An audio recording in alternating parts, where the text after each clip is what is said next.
Good morning and a happy Wednesday. Mostly lower trade across the ag space here this morning, with most contracts experiencing two-sided trade. Energy prices, they've calmed down a little bit for now, with spot crude oil holding just below $74 per barrel.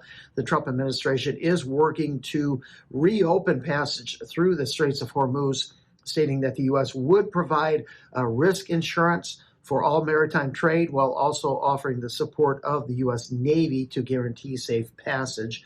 Speculators yesterday, they were active sellers across the ag space. We had them selling about 8,000 corn, 5,500 contracts of Chicago wheat and bean oil, about 4,500 contracts in beans, and 2,000 contracts of soybean oil. Open interest was mostly lower as well, down 14,000 in corn, 3,000 in meal, 1,000 in bean oil. 2,500 in Chicago wheat and 1,000 in Kansas City wheat. Open interest did rise over 11,000 contracts in soybeans. Markets just continue to nervously await trade negotiations between U.S. and Chinese delegates here at middle part of March. That in Paris, and also ahead of the Trump visit to Beijing here at the end of the month.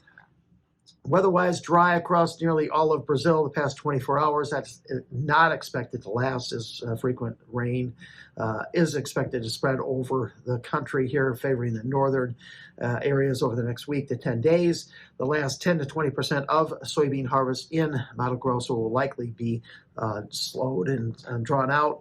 Rains in northwest Argentina, while dry in the central and southern locations. Corn harvest just getting underway there. In the U.S., heavy rains across central Illinois and Indiana, pulling into southwestern Ohio past 24 hours. Rains over the next week really continue to pull across the southeastern plains into the central Midwest and eastern Corn Belt. Lighter amounts for the western Corn Belt and northern Plains states. U.S. dollar slightly lower now. While we're still holding within yesterday's range, U.S. stock indices also trending a little bit higher. May corn just making a new low here, now down 4 cents at 442.5. Diesel also down 3 cents right now at 468.5. Today's EIA report is expected to show ethanol production range between 326 and 338 million gallons last week, down versus 329 million gallons the previous week. I look for U.S. ending stocks to rise 25 million bushels next week to 2.152 billion. That on lower usage for the production of ethanol. Exports holding strong at 3.3 billion bushels. Also don't see any change in feed residual this month ahead of the March 31st stocks and acreage data. May beans down 4 cents, 11.66 3/4. Meal is now down $1, while bean oil down about 40 points.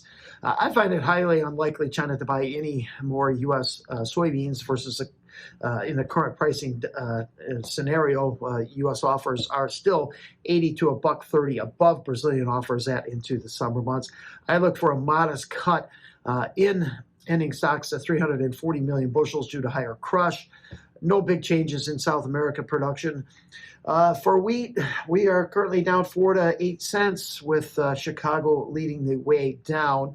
Next support is at 463.5, a penny below the overnight lows.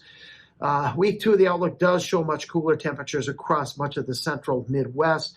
And Stats Canada out tomorrow. With their 2026 planning intentions, wheat acres are expected to slip to 26.4 million versus 26.9 last year. That is the average guess. A range of guesses is between 26 and 29.2 million acres. Thanks for listening, everyone. Have a great day.